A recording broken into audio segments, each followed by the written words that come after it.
All right, so it's a quadratic graph. So with graphs, there are certain things that we must know. Uh, we start from the very basics, and then we move forward. And then after that, we look at questions. All right, so first, we need to know how to draw. So we have to know how to draw, and then how the x and y intersects. Move this thing down here. Intersects. So you have to know how to draw, how to calculate the x and y intercept, and how to calculate uh, the turning point. The turning point.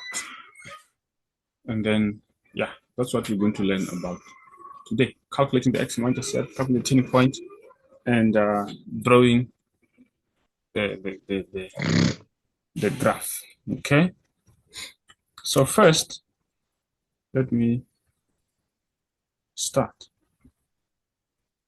So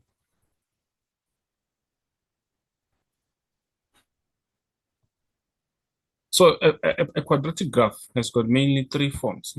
Let me do this. Let me do this. Insert. Uh,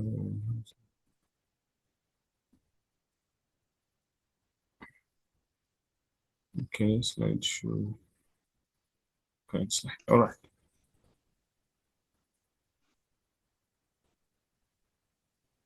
All right. Yeah, cool.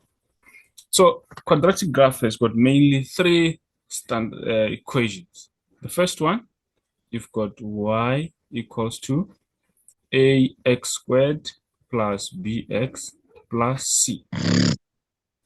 So this is the first uh, equation that we know. And then the value of c, we know that c, let me do this. This c, what do we say it is? It is the y intercept. Okay, so the c is the y-intercept, and then the a, it tells us the shape of the graph. The shape, what I mean is, it tells us whether it's concave up or it's concave down. Okay, so if a is greater than 0, or if a is positive, let me just say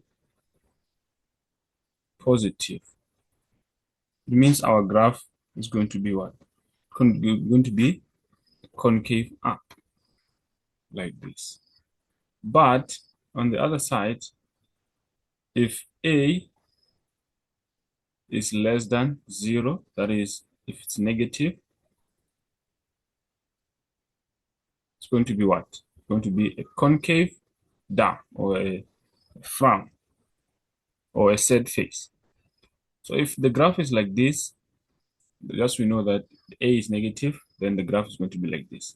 If a is positive, if the value of a that I indicated is positive, then it's going to be a smile like this.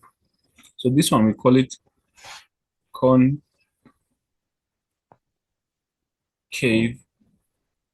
down, or sad face. And then this is what we call a maximum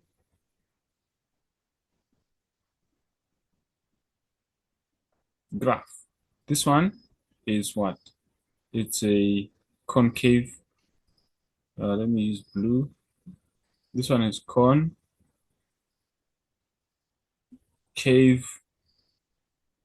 up, which is a minimum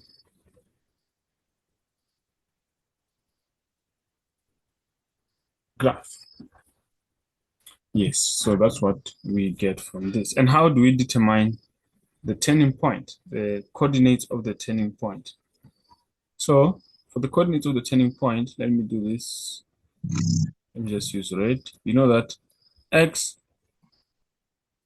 equals to minus b over 2a. So if they say calculate, this is the x value of turning point. So how do you find the x value of the turning point? You simply say minus b over 2a. So that's how you get the x value of the turning point. Now, to get the y value, what do? You take the x value, you substitute it back to the original equation. Then you get the y value of the turning point. I don't know if you understand so far. Okay. Cool. So far you are cool, then it's fine. Okay. You're fine. All right. So these are some of the things that we should be familiar with when it comes to a quadratic graph. All right. So again, a quadratic graph can be represented in this form. Let me say here, you can say y equals to a into x minus x1 into x minus x2. Okay, so this is one way a quadratic graph can be represented. So the value of a, it is still the same value of a, which gives us the shape of the graph, whether it's a concave down or concave up. So if it's a positive, we know that we're going to have a concave up. I mean, yes. If it's negative, then it's a concave down. But now, this one, remember a quadratic graph or a parabola has got two x-intercepts normally, under normal circumstances. So this one is the x-intercept.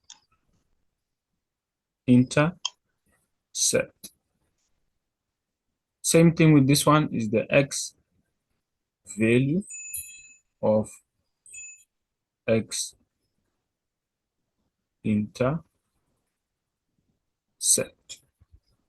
See, yeah? So the x remains the x, and this one remains the x. These two, they remain like that.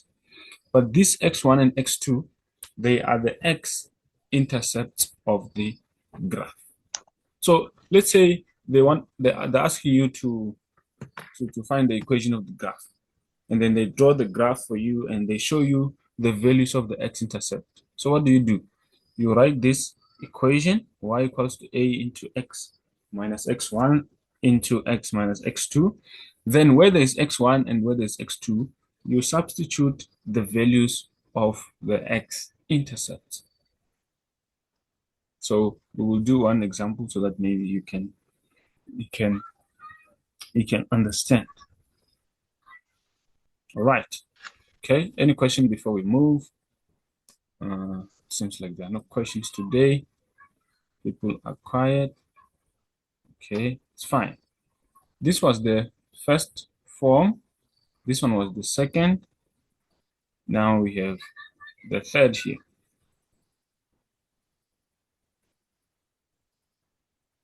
This one we call it the turning point form. So the turning point, how is it going to be? Let me use which color? Still, let me use blue again. All right, so this one is like this. Going to have y equals to a into x minus p squared plus q. So this is still a quadratic graph, but now it's in the turning point form. Okay, so let's break down what each letter means there. All right, so A, still the same A. It tells us whether it's concave up or down. And then the P is the x value of the turning point. This one, let me put it here. X value of turning point. So let's say they've drawn a graph and they've given us the x value of the turning point. So we'll write the equation like this, and where there's p, we would substitute the x value of the turning point. Now this one is what? This is the y value of turning point. I hope you all understand and see what we are doing.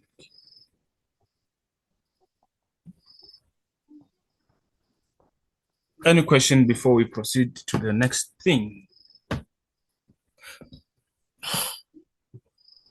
Are you there, guys? Are you hearing? Or you already know this? Just let me know on the chat if you're with me, if you're following. Yes, sir. You're just quiet, so I'm afraid I don't want to speak alone. Yes, we're here. Okay, no, glad to hear that. So there are three main forms of a quadratic graph. We have the standard equation, this one, the one we started with. Let me hide this panel, hide the video panel.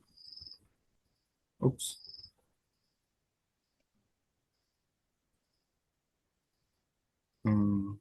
Hide floating control. Yes. All right, cool. So we've got the main three forms there. The first one is this one they call it standard equation. This is the standard equation of parabola. Remember we're talking about parabola.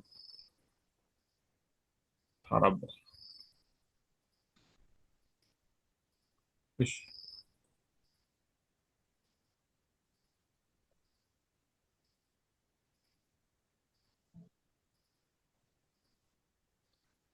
All right, so we've got the standard equation.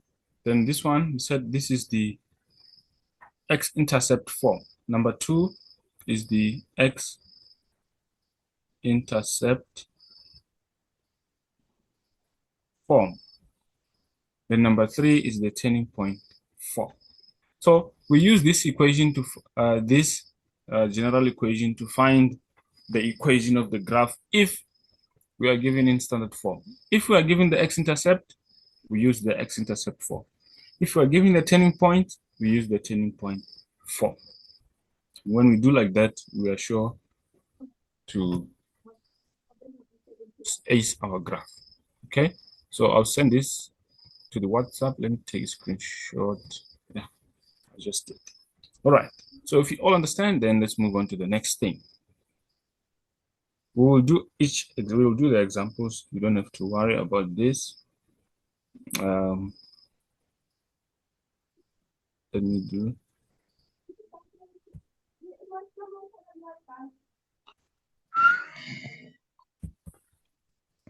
What's happening? I want to move to the next. Oops. Why is it black? Okay, it's cool. Let me take a screenshot of this again.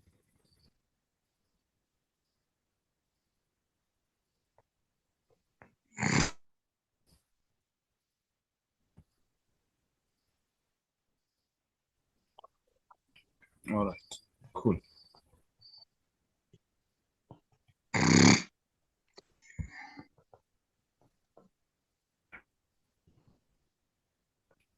All right, so let me erase this. Since I'll send it also to the WhatsApp. Cool. So we did that. Now the next thing that we want to do is we said when a is greater than 0, it's a concave up. The graph will be that. We said when a greater than 0. Okay, I saw someone on the chat. Yeah, someone is asking if the parabola has got asymptotes. So the parabola has got no asymptotes. The parabola has no asymptotes. All right, so a greater than 0, and then concave up. Oh, please mute yourself so that you don't get to disturb others. A less than 0, concave. Now, you have to notice here, if A increases, the graph is compressed.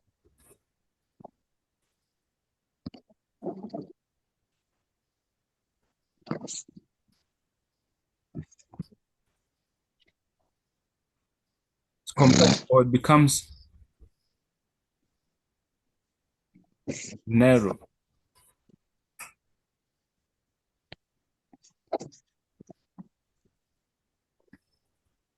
I see someone that's going to mute themselves, and they are kind of disturbed. Okay. So if A increases, the graph gets compressed. For an example, let's say you've got this. Let's say initially our graph was like this. If you increase the value of A, let's say A was equals to 1. If you say A equals to 3, maybe now your graph will become compressed, like it will be like this. If you keep on increasing the value of A, it will become narrow and narrow and narrow. That's what we mean there. All right. But then we'll deal with that as we proceed. Now let's go to the domain. The shifting, we'll talk about that as we move. All right. So for every graph, we've got what we call a domain. What is a domain? We're talking about the possible x values. Yeah, so now the domain of a parabola is, there are two ways to show the domain of the parabola.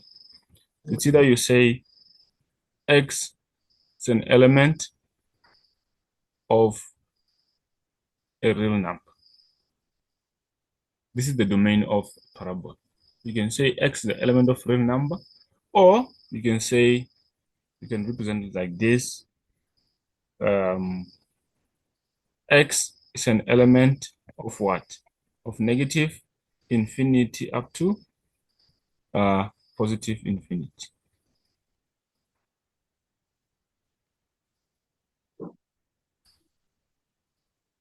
So this is the domain of a parabola graph. X is an element of negative infinity up to positive infinity. Now note, when you are writing the domain of any graph, okay, you note that on the range. Let me do the range. This is the domain. So for the range, okay, so every time when they ask you what is the domain of the graph, if it's a parabola and a straight line, the domains are the same. X an element of real number, or X an element of negative infinity up to positive infinity. So the X values of a parabola are all real numbers. Okay. Now let's get to the range. Remember, the range is what? Possible Y values. I'm talking about the possible Y values. All right. Okay. So before we get to the range, let me correct this. All